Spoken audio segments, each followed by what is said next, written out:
My husband handed me divorce papers on our 20th anniversary and said, "You'll never touch my money again. You contributed nothing to this marriage." He thought I was just a stay-at-home mom who spent his money. He forgot that I'd put him through medical school working 3 jobs. He forgot that I'd managed every aspect of our household for 2 decades while he built his career. He forgot that I'd kept every single receipt, every bank statement, every record of every dollar I'd saved us and every sacrifice I'd made. When we got to court, his lawyer painted me as a gold digger trying to steal half of a successful doctor's assets. Then my lawyer handed the judge a letter I'd written, along with 20 years of documentation. The judge read it, looked at my husband, and started laughing. Not a small chuckle, a full laugh that echoed through the courtroom. Then she said, "Dr. Harrison, I don't think you understand how divorce law works." What she awarded me wasn't half. It was significantly more than half. And the look on my husband's face when he realized his arrogance had cost him everything was worth every single one of those 20 years. The divorce papers arrived on the same day as the flowers. Pink roses, my favorite, delivered to our front door at exactly noon on our 20th wedding anniversary. I remember thinking David had finally remembered something romantic without his secretary reminding him. Then I opened the envelope that came with them and found a petition for dissolution of marriage instead of an anniversary card. I was standing in the kitchen of our $5 million home in Scottsdale, Arizona, the home I'd decorated, maintained, and turned into a showpiece for David's medical career, the home where I'd raised our 2 children while he worked 80-hour weeks, building his reputation as one of the top orthopedic surgeons in the Southwest. The home I'd paid for in ways David had apparently forgotten. He came home at 6 p.m., early for him, which should have been my first clue that something was wrong. David hadn't come home before 8 p.m. on a weekday in 15 years. He walked into the kitchen where I was sitting at the island, the divorce papers spread out in front of me, the pink roses still in their cellophane wrapper, wilting. "I see you got my delivery," he said, not a hint of remorse in his voice. He was still wearing his surgical scrubs, his hospital ID badge clipped to his pocket, every inch the successful doctor he'd become. "You served me divorce papers on our anniversary," I said, my voice remarkably steady. "With flowers." The flowers were Jessica's idea. She thought it would soften the blow. Jessica, his secretary, the woman who'd been scheduling his life for the past 5 years, who apparently now had opinions about how to end his marriage. How considerate of her. David sat down across from me, his hands folded on the granite countertop I'd selected, in the kitchen I'd designed, in the house I'd made, on into a home. "Rebecca, let's not make this difficult. The marriage has been over for years. We both know that. I'm giving you a chance to end this amicably." "Amicably?" "Yes. I've had my lawyer drop a fair settlement. You'll get the standard alimony for a few years, enough to get back on your feet. The kids are almost grown, so child support won't be an issue much longer. And I'm being generous considering." "Considering what?" "Considering you haven't worked in 20 years. Considering you have no income, no career, no marketable skills. Considering that everything we have, I earned. This house, the cars, the investments, my practice, all of it came from my work, my education, my 70-hour weeks in the operating room." I stared at him, this man I'd been married to for 2 decades, and realized I was looking at a stranger. Not because he wanted a divorce, marriages end all the time, but because he genuinely believed what he was saying. He genuinely thought he'd built everything alone. He genuinely erased my contribution from his memory so completely that he thought I'd accept a pittance and disappear quietly. "David," I said carefully, "do you remember how you paid for medical school?" He waved his hand dismissively. "Student loans, like everyone else." "No, not like everyone else. You had almost no student loans because I worked 3 jobs to pay your tuition while you studied. I was a waitress from 6 a.m. to 2 p.m., then a data entry clerk from 3 to 8, then I cleaned offices until midnight, for 4 years, so you could focus on your studies without the debt that buries most medical students. That was 20 years ago, Rebecca. Ancient history. And I've more than made up for any early contributions you might have made. Might have made? I repeated. Interesting choice of words. What David didn't know was that I hadn't just made contributions. I'd documented every single one of them, and the file I'd been building for the past 20 years was about to become the most important evidence in our divorce. I'd started keeping records during David's residency, not because I anticipated divorce, but because I was naturally organized. I'd been an accounting major before I dropped out to support David's dreams, and meticulous record-keeping was second nature to me. Every receipt, every bank statement, every canceled check, I'd kept them all. At first in manila folders, then in filing cabinets, and eventually in digital backups stored in cloud accounts David didn't know existed. 20 years of documentation. Every dollar I'd saved our family by cooking instead of ordering out. Every hour I'd spent managing the household so David could work late. Every school event I'd attended alone because he was in surgery. Every networking dinner I'd hosted for his colleagues. Every conference I'd accompanied him to as the perfect supportive wife. Every sacrifice I'd made so he could become the renowned Dr. David Harrison. But I didn't tell him any of that. Not yet. What exactly are you proposing in this settlement? I asked, picking up the papers. David leaned forward, clearly pleased that I was being reasonable. 3 years of alimony at $4,000 a month. You can keep your car, your personal belongings, and I'll give you 6 months to find alternative housing. The house will be sold, and the proceeds will go toward my retirement since I earned them. Same with the investments. My practice is obviously mine. I built it from nothing. And the children? They're 17 and 19, Rebecca. Emily's in college, and Jake will be soon. We'll split remaining educational expenses, though I should point out that my income paid for their private schools, their activities, their college funds. Your income. Yes, my income. From my career. That I built. I set the papers down and looked at him, really looked at him. The gray at his temples that he refused to dye, the lines around his eyes from years of squinting into surgical wounds, the arrogance in his expression that had grown slowly over 2 decades until he couldn't see past it to the truth. No, I said. No what? No, I don't accept these terms. No, I won't sign these papers. And no, you don't get to rewrite the history of our marriage to erase everything I contributed. David's expression shifted from confident to irritated. Rebecca, be reasonable. You're a 52-year-old woman with no job, no career, no income of your own. What exactly do you think you're going to do? Fight me in court? I can afford the best lawyers in Arizona. Can you? I guess we'll find out. He stood up, his chair scraping against the Italian tile floors I'd selected. You're making a mistake. I was trying to be fair, trying to give you an easy out. But if you want to fight me, fine. We'll fight. And when it's over, you'll have even less than I'm offering you now. You'll have nothing, Rebecca, because you contributed nothing, and that's exactly what you'll get. He walked out of the kitchen, out of the house, and presumably to wherever he was staying now that our marriage was officially ending. I sat there for a long time, looking at the divorce papers, thinking about the 20 years I'd invested in this man and this marriage.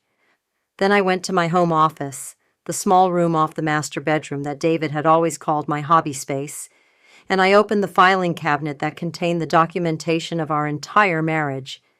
20 years of receipts, statements, records, photographs, calendars, and notes. Evidence of every single thing I'd done to build our life while David built his career. What I found when I started reviewing those files wasn't just proof of my contributions, it was proof that David's entire success story was built on a foundation of my sacrifice, and I was about to make sure every court in Arizona understood exactly what that meant. The next morning, I called my sister Diane. She was a paralegal at a family law firm in Phoenix, and while she couldn't represent me herself, she knew exactly who could. You need Margaret Chen, Diane said without hesitation. "She's the best divorce attorney in the state, especially for cases like yours." Cases like mine? High net worth divorces, where the husband thinks he's entitled to everything because he was the one with the career. Margaret specializes in proving the value of spousal contributions. She's legendary. I made an appointment for the following week. In the meantime, I began organizing my files, preparing to show a lawyer what I'd been documenting for 20 years. The process took days, sorting through boxes and digital folders, but when I was done, I had a comprehensive record that told the story of our marriage from a perspective David had never considered. There were the records from his medical school years, bank statements showing my deposits from 3 different jobs, tuition receipts with my signature, rent payments I'd made for our tiny apartment while David studied. I'd calculated the total once.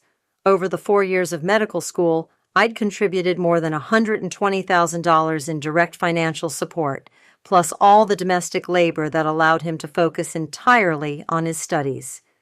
Then came the residency years. I'd continued working, though only one job now, while David was paid the pittance that residents received. My income had kept us afloat. When our first child, Emily, was born during his 3rd year of residency, I'd taken unpaid maternity leave and never gone back to work. David had insisted, "You should be home with the baby. I'm about to become an attending. We'll be fine." So I'd become a stay-at-home mother, and I'd brought the same meticulousness to running our household that I'd once applied to accounting. I tracked every expense, every savings, every financial decision. I found ways to stretch David's attending salary while he established his practice. I handled all the domestic labor so he could work the hours necessary to build his reputation. And I documented everything. There were calendars showing every school event I'd attended alone, photographs from every holiday, birthday, and milestone where David was absent or barely present, records of every meal I'd cooked, every house I'd cleaned, every load of laundry I'd washed, not because I was planning for divorce, but because I was organized and I liked having records of our family's life. There were also records of my contributions to David's career that went beyond housework. I'd hosted dozens of dinner parties for his colleagues and potential referral sources. I'd attended every medical conference as his +1, networking with other doctors' spouses, building relationships that helped his practice grow. I'd managed his home office, handled his correspondence, organized his continuing education credits, even proofread his journal articles. I'd calculated the value of all this once, out of curiosity. If I'd hired someone to do everything I did, the cooking and cleaning, the child care, the event planning, the networking, the home management, it would have cost well over $100,000 a year. Over 20 years, that was more than $2 million of unpaid labor. But there was more, things I hadn't thought about until I started reviewing the files with fresh eyes. What I discovered in my own records would become the cornerstone of my divorce case, and it would prove that David's self-made success was actually built on a partnership he'd conveniently forgotten about. When I walked into Margaret Chen's office the following week, I came prepared. 3 boxes of organized documents, a detailed timeline of our marriage, and a spreadsheet calculating my contributions in dollars and hours. Margaret was in her 60s, silver-haired and sharp-eyed. She'd been practicing family law for 40 years, and according to my sister, she had a 95% success rate in high-net-worth divorce cases. She also had a reputation for destroying arrogant husbands who underestimated their wives. "Tell me about your marriage," she said, leaning back in her leather chair. I told her everything, meeting David in college when we were both 20, falling in love with his ambition and drive, dropping out of my accounting program to work and support him through medical school, the 4 years of 3 jobs, exhaustion, sacrifice, the residency years, the first baby, the decision to stay home, the 20 years of domestic labor, social networking, household management, and emotional support that had allowed David to build a successful surgical practice, And then I told her about the divorce papers, about David's claim that I'd contributed nothing, about his offer of 3 years of alimony and nothing else. "May I see your documentation?" Margaret asked. I handed her the first box. She began reading, and over the next hour, her expression shifted from professional interest to something close to glee. "Mrs. Harrison," she said finally, "do you understand what you have here? Evidence of my contributions? Evidence that will eviscerate your husband's case. He's claiming you contributed nothing. You have receipts proving you paid for his education. You have records showing you managed the household that allowed him to work 80-hour weeks. You have documentation of social labor that directly contributed to his practice growth." She held up one of my spreadsheets. "And you have calculations showing the monetary value of all this work. Is that unusual?" "It's extraordinary. Most women in your position have vague memories and general claims. You have proof. Detailed, organized, irrefutable proof. Your husband thinks he's walking into a standard high-net-worth divorce, where he'll claim separate property and minimize your contributions. He has no idea what he's facing. So what do? Margaret smiled, and it was the smile of a predator about to enjoy a very satisfying meal. "We let him think he's winning. We let his lawyers file their motions claiming you're a gold digger who contributed nothing. We wait for him to get overconfident, arrogant, to say things in depositions that he can't take back, and then we destroy him with evidence he didn't know existed. How long will that take? Several months, maybe a year. Divorce proceedings take time, especially when there are significant assets to divide. But when we're done, Mrs. Harrison, your husband is going to learn exactly what nothing looks like, and I promise you, it won't be what he's expecting." I retained Margaret that day. The retainer was substantial, but she agreed to defer some of her fees until the settlement, confident that there would be plenty of money to pay her when this was over. The next few months were a carefully choreographed legal dance. David's lawyer filed motions. Margaret responded. Discovery requests went back and forth. David was deposed, and Margaret asked questions designed to make him comfortable, to let him talk about how hard he'd worked, how much he'd sacrificed, how little I'd contributed. "Would you say your wife supported your medical career?" Margaret asked during his deposition. David shrugged. "In the sense that she was there, I suppose. She took care of the house and the kids. But financially, professionally, no. I did all of that myself." "Did she work while you were in medical school?" "She had some jobs, I think. Nothing significant." "Nothing significant. And did she attend social events related to your practice?" "She came to some dinners and conferences, yes, as my wife. That's expected." "And in your opinion, did any of this contribute to your professional success?" "No. I became a successful surgeon because I'm talented, hardworking, and dedicated. My wife stayed home and spent my money. That's not a contribution, that's consumption." Margaret smiled. "Thank you, Dr. Harrison. No further questions." What David didn't realize was that every dismissive answer he gave was being recorded, and when combined with my documentation, it would create a picture that would make even the most conservative judge rule in my favor. The court date was set for March, almost a year after David had handed me those divorce papers. In that time, our house had been listed for sale, our children had been informed, Emily was furious at her father, Jake was confused and sad, and David had moved into a luxury apartment downtown with what I suspected was a much younger girlfriend, though I couldn't prove it and didn't really care. Margaret prepared me for court meticulously. We went over my testimony, my evidence, my composure. She showed me how David's lawyers would try to paint me as a lazy housewife who wanted a free ride. She showed me how we would counter with documentation, proving the opposite. "The key is the letter," Margaret said. "I want you to write a letter to the judge explaining your contributions in your own words. Not legal language, not calculations, just your story. Make it personal, make it real. Judges see financial documents all day. What they rarely see is the human truth behind those numbers. I spent a week writing that letter. I wrote about meeting David, young and ambitious and full of dreams, about choosing to support those dreams, to sacrifice my own education and career so he could pursue his, about the 3 jobs, the exhaustion, the nights I fell asleep on the bus home because I was so tired, about watching him graduate from medical school, so proud of him, so sure that our sacrifices had been worth it. I wrote about the residency years, the new baby, the decision to stay home, about the loneliness of being a doctor's wife, the solo parenting, the missed holidays and empty seats at school performances, about building a home, a family, a life that allowed David to work and grow and succeed without worrying about anything except his patients.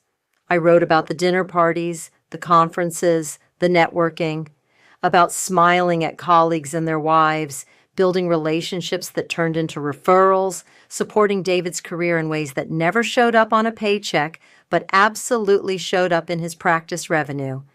And I wrote about the divorce papers, about standing in my kitchen on my 20th anniversary, reading that I'd contributed nothing, about a man who'd rewritten history so thoroughly that he'd convinced himself he'd done everything alone, about the arrogance of erasing 20 years of partnership because one partner's work was unpaid.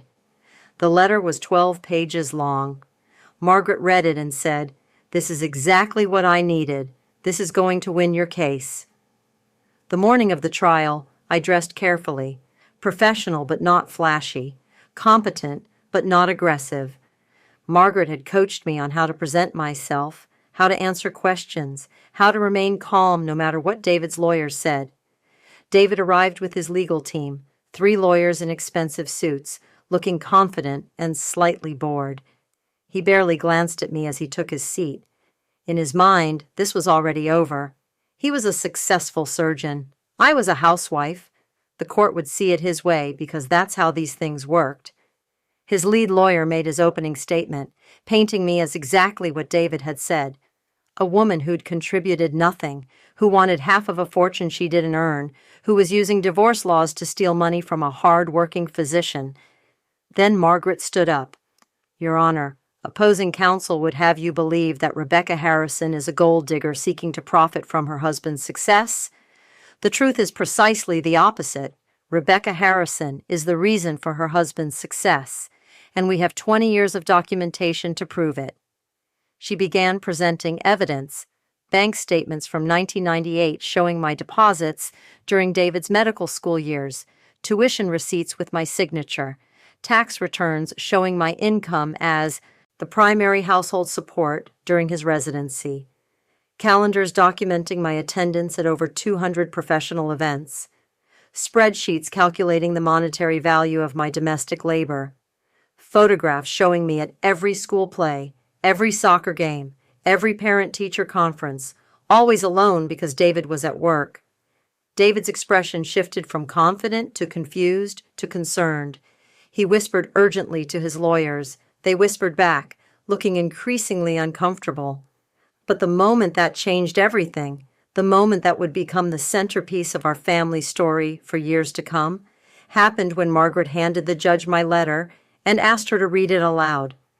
The Honorable Sandra Martinez, a family court judge with 25 years on the bench, took the letter and began reading silently. I watched her face as she turned the pages. At first, professionally neutral, then subtle shifts in expression, a slight raise of the eyebrows, a tightening of the lips, and then, on page 8, something I hadn't expected. She laughed, not a small chuckle, a genuine laugh that echoed through the courtroom. She caught herself, looked up at David, and shook her head. "Dr. Harrison," she said, "have you read your wife's letter?" David's lawyer stood. "Your Honor, the defense hasn't had an opportunity to review—" "I'm asking Dr. Harrison a question," Judge Martinez interrupted. "Have you read this letter?" "No," David said, his voice tight. "Then let me summarize the relevant portion." She looked back at the letter. "Your wife describes working 3 jobs simultaneously to pay for your medical school education. She has bank statements proving she deposited over $120,000 toward your tuition and living expenses over 4 years. She has receipts showing she paid your rent, your utilities, your grocery bills. She did this while you studied, while you attended classes, while you did your clinical rotations, and you claim she contributed nothing? That was decades ago, David said. I've more than paid her back. Have you? Your wife also documents that she attended over 200 professional networking events on your behalf, building relationships that generated referrals to your practice. She hosted 47 dinner parties for your colleagues. She managed your home office, organized your continuing education, and proofread your journal articles. She raised your children essentially as a single parent so you could work 80-hour weeks. And you claim she contributed nothing? David's lead lawyer stood again. Your Honor, Dr. Harrison's professional success is due to his own talent and dedication. I'm sure it is, Judge Martinez said, her voice sharp now. But Dr. Harrison seems to have forgotten that success doesn't happen in a vacuum. Someone was cooking his meals, doing his laundry, raising his children, and managing his social calendar while he was being talented and dedicated. And that someone deserves credit and compensation for her role in building the life Dr. Harrison now wants to keep entirely for himself. She set the letter down and looked at David directly. Dr. Harrison, I've been a family court judge for 25 years. I've seen every kind of divorce, amicable ones, bitter ones, and everything in between. But I've rarely seen a case where one spouse so thoroughly documented their contributions while the other so thoroughly dismissed them. Your wife didn't contribute nothing. Your wife contributed everything that allowed you to build your career, and I intend to ensure that's reflected in this settlement. David's face had gone from confident to pale. His lawyers were whispering frantically, and I sat in my chair, watching the man who'd handed me divorce papers and called me worthless, realize that he'd massively miscalculated. What the judge awarded me that day went far beyond anything David had imagined, and by the time we left the courtroom, his arrogance had cost him significantly more than half of everything he'd claimed to build alone. The courtroom fell silent as Judge Martinez shuffled through the documents Margaret had submitted. David's lawyers were still whispering urgently, but David himself had gone completely still. For the first time in 20 years, I saw something I'd never seen on his face before: fear. Let's discuss the matter of asset division, Judge Martinez said, removing her reading glasses and setting them on the bench. Dr. Harrison, your legal team has submitted documentation claiming approximately $8.7 million in marital assets. This includes the family home valued at $5.2 million, investment accounts totaling $1.8 million, retirement funds of approximately $1.1 million, and your orthopedic surgery practice valued at $600,000. Is this accurate? David nodded. Yes, Your Honor. And your position is that these assets are primarily the result of your individual effort and should therefore be divided with minimal allocation to your wife? That's correct, David said, some confidence returning to his voice. I worked for decades to build my practice and our wealth. Rebecca stayed home. The law should recognize the difference in contribution. Judge Martinez nodded slowly, as if considering his point. Then she turned to Margaret. Counselor, would you like to respond? Margaret stood, buttoning her blazer with the calm precision of someone who knew exactly what was about to happen. Your Honor, we dispute not only the characterization of contributions, but also the valuation of assets. Dr. Harrison's team has significantly undervalued several key assets, most notably his surgical practice. David's lead lawyer was on his feet immediately. Your Honor, the practice was independently valued by a certified business appraiser. An appraiser selected and paid by Dr. Harrison, Margaret countered. We've submitted our own independent valuation, which places the practice value at approximately $2.3 million, not $600,000. Dr. Harrison is one of the top orthopedic surgeons in Arizona. His patient list, his reputation, his referral network, These have substantial value that his appraiser conveniently minimized. Judge Martinez looked at both valuations. I've reviewed both appraisals. The discrepancy is notable. Dr. Harrison, can you explain why your appraiser valued your practice at less than a third of the opposing valuation? David sputtered. I don't control what appraisers determine. They use standard methodologies. Standard methodologies that somehow overlooked your average annual billings of $3.4 million? Margaret asked, holding up another document. Your Honor, Dr. Harrison's practice has averaged over $3 million in annual revenue for the past 5 years. The suggestion that this practice is worth only $600,000 is not just inaccurate, it's deliberately misleading. What Margaret revealed next about David's financial maneuvering would transform this from a standard divorce case into something that would cost him far more than money. Furthermore, Margaret continued, we've discovered that Dr. Harrison has been attempting to shelter assets in anticipation of this divorce. 3 months before serving Mrs. Harrison with divorce papers, he transferred $200,000 into an account held solely in his mother's name. 6 weeks before filing, he prepaid his practice's expenses for the next 2 years, effectively hiding over $400,000 in operating capital. And just last month, while these proceedings were ongoing, he purchased a new Mercedes for $87,000, titling it in his brother's name. David's face went from pale to ashen. His lawyers looked like they wanted to disappear into the floor. Dr. Harrison, Judge Martinez said, her voice now carrying an edge of steel, is this true?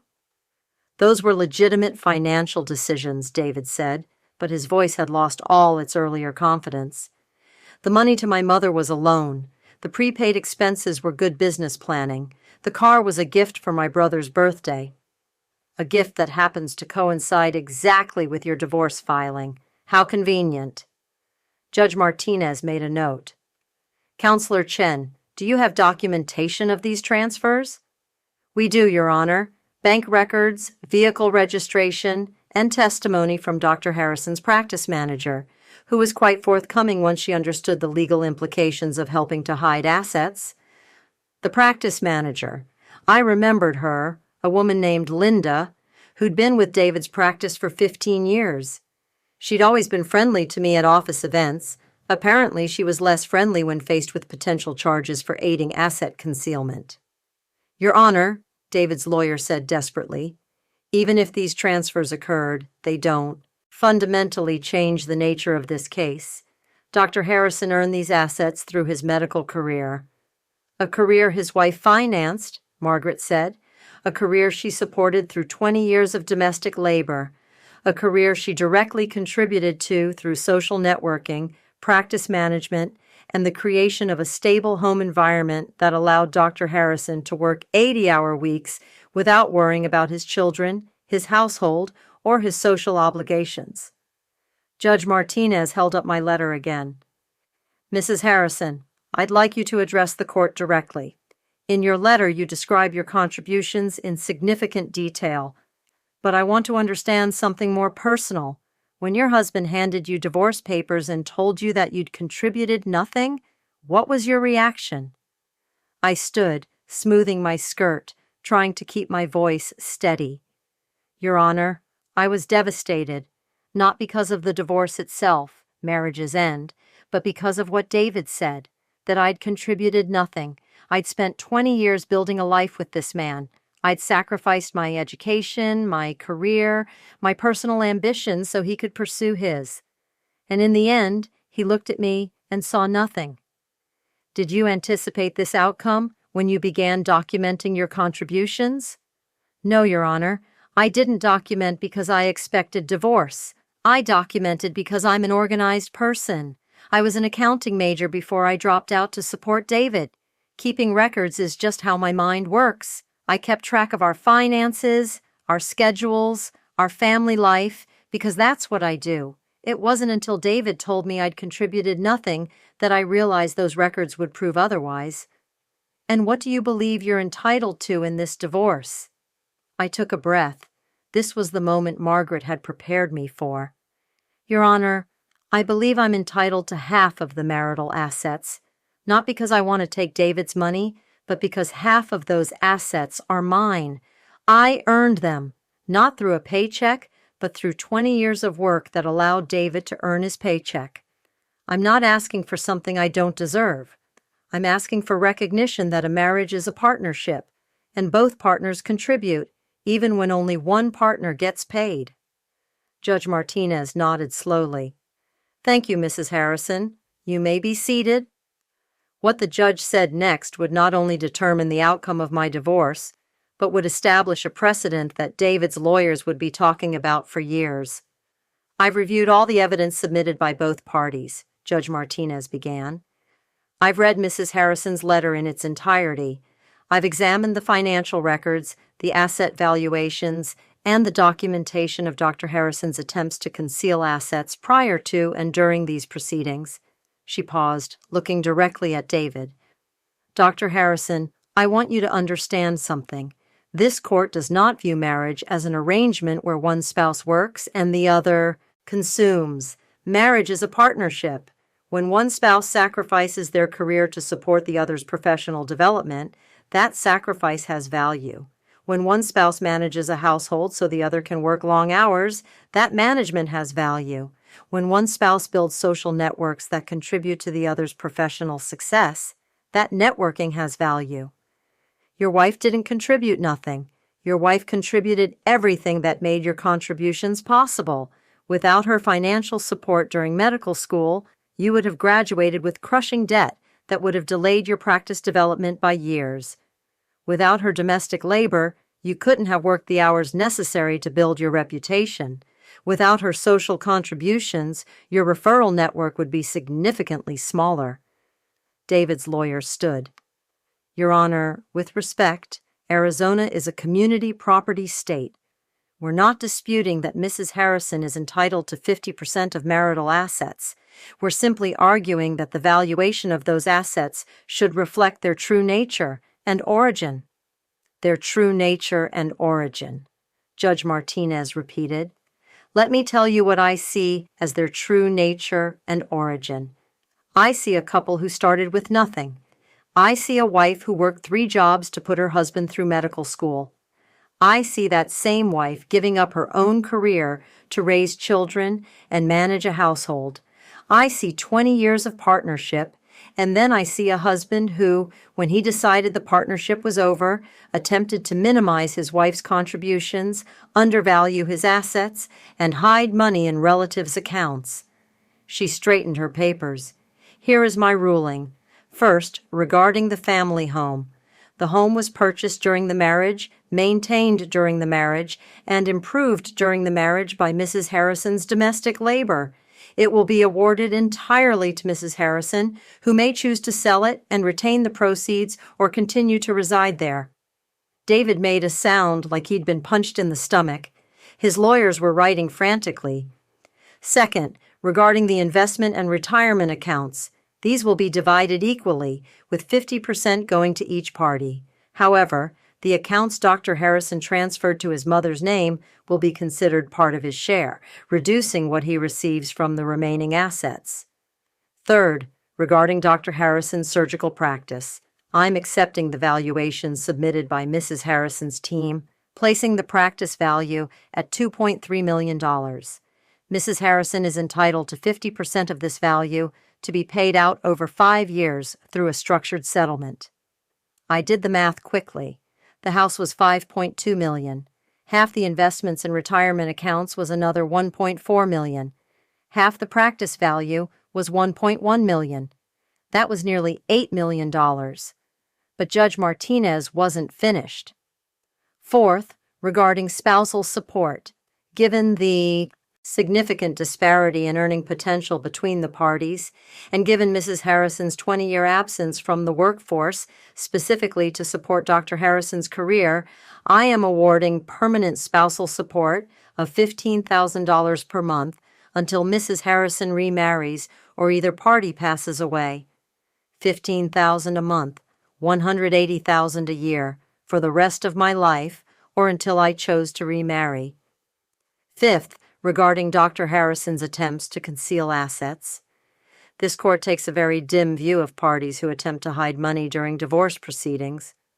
As a sanction for this behavior, I am awarding Mrs. Harrison the full value of the concealed assets, approximately $687,000, rather than just half.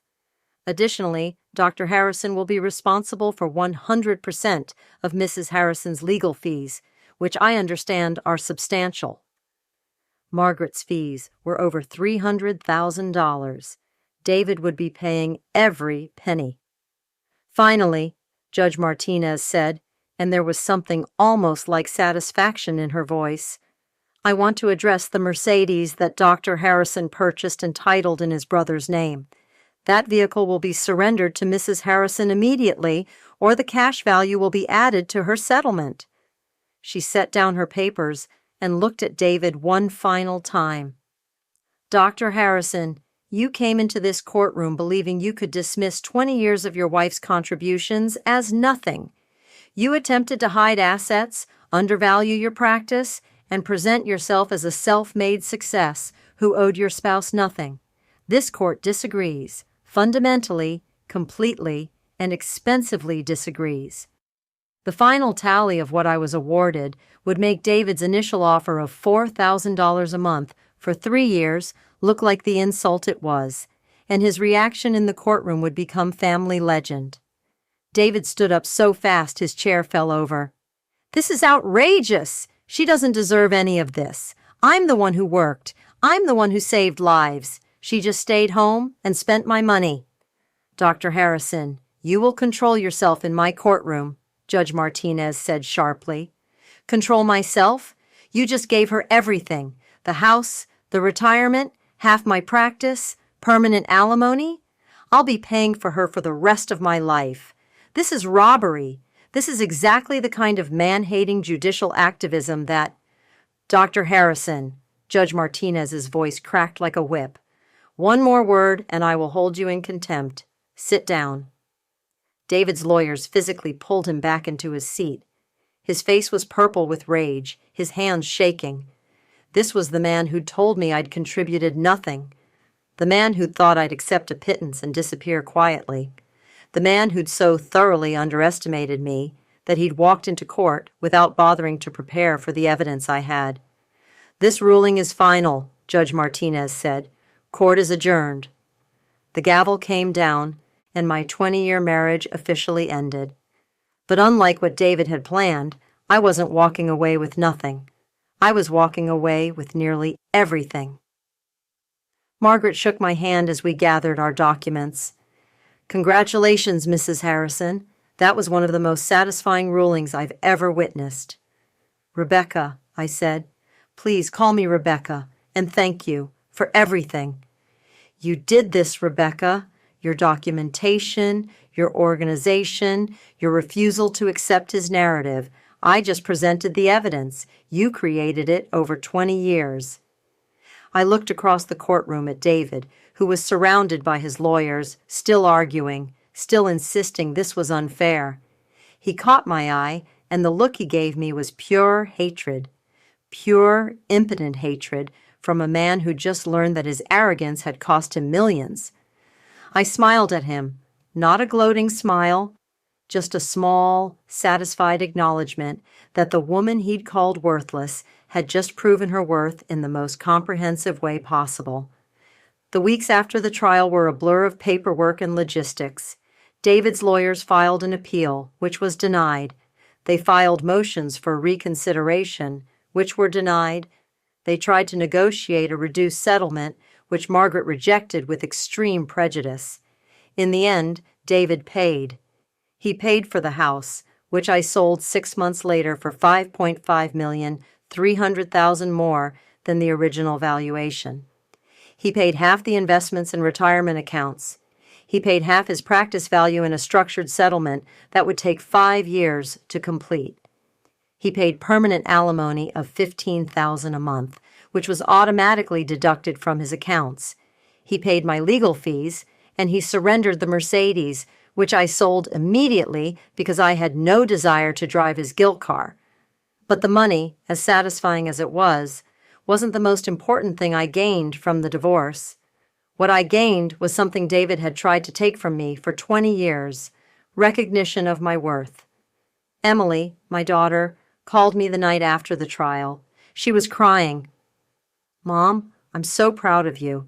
Dad told us you were trying to steal his money. He said you were a gold digger who contributed nothing, but I knew that wasn't true.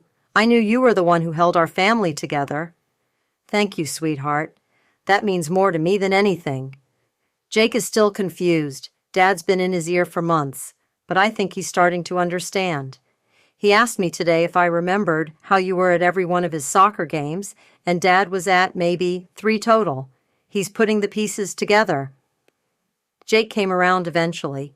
It took 6 months and several therapy sessions, but he eventually understood that his father's narrative had been a carefully constructed fiction designed to justify abandoning his family.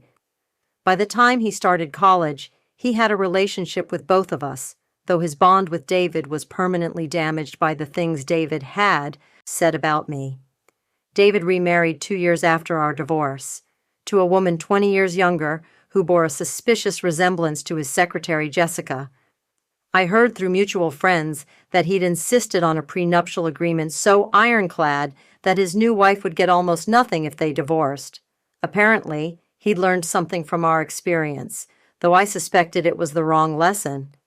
Me? I didn't remarry, not because I was bitter about marriage, but because I discovered something wonderful in my 50s. I liked being independent. For 20 years, my life had revolved around David, his career, his needs, his schedule. Now my life revolved around me. I went back to school, finishing my accounting degree at 53. I started my own bookkeeping business, specializing in helping other women manage their finances and understand their marital rights. I traveled, something David had never had time for. I took cooking classes, learned to paint, joined a book club. I built a life that was entirely my own, and every month when that $15,000 alimony deposit hit my account, I thought about David sitting in his surgical suite, knowing that a portion of his earnings was going to the woman he'd dismissed as worthless. It wasn't about the money. It was about the acknowledgement. Every deposit was a reminder that the court had recognized what David never would, that I had contributed substantially to the life he enjoyed. 3 years after the divorce, I ran into David at a restaurant. He was there with his young wife, looking older and more tired than I remembered. When he saw me, his expression cycled through recognition, resentment, and something that might have been regret. "Rebecca," he said stiffly. "David?" His wife looked between us with obvious curiosity. "You know each other?" "We were married," I said pleasantly. "For 20 years. I'm the ex-wife who contributed nothing." David's face reddened, but before he could respond, his wife laughed nervously. "David's told me about the divorce. It sounds like it was, complicated." "It was remarkably simple, actually," I said. "David thought he'd built everything himself. The court disagreed. The end." I left them there, David silent and fuming, his new wife probably reconsidering her prenuptial agreement. As I walked out into the Arizona evening, I felt something I hadn't expected. Peace. Complete, unshakable peace. My daughter got married last spring. The ceremony was at a beautiful venue in Sedona, paid for by me, with money that was unquestionably mine. David was invited because Emily wanted both her parents there, and he came with his young wife and their new baby, a half-sibling my children were still figuring out how to feel about. During the reception, Emily gave a toast. She thanked her father for teaching her ambition and drive. Then she thanked me. "My mother taught me something even more important," Emily said, holding up her champagne glass. "She taught me that contribution isn't just about paychecks. She taught me that running a household, raising children, and supporting a partner's dreams are valuable work, even if society doesn't always recognize it. She taught me to document everything, because you never know when you'll need to prove your worth. And she taught me that when someone tells you you're worthless, The best response is to prove them spectacularly wrong. The room applauded. I cried.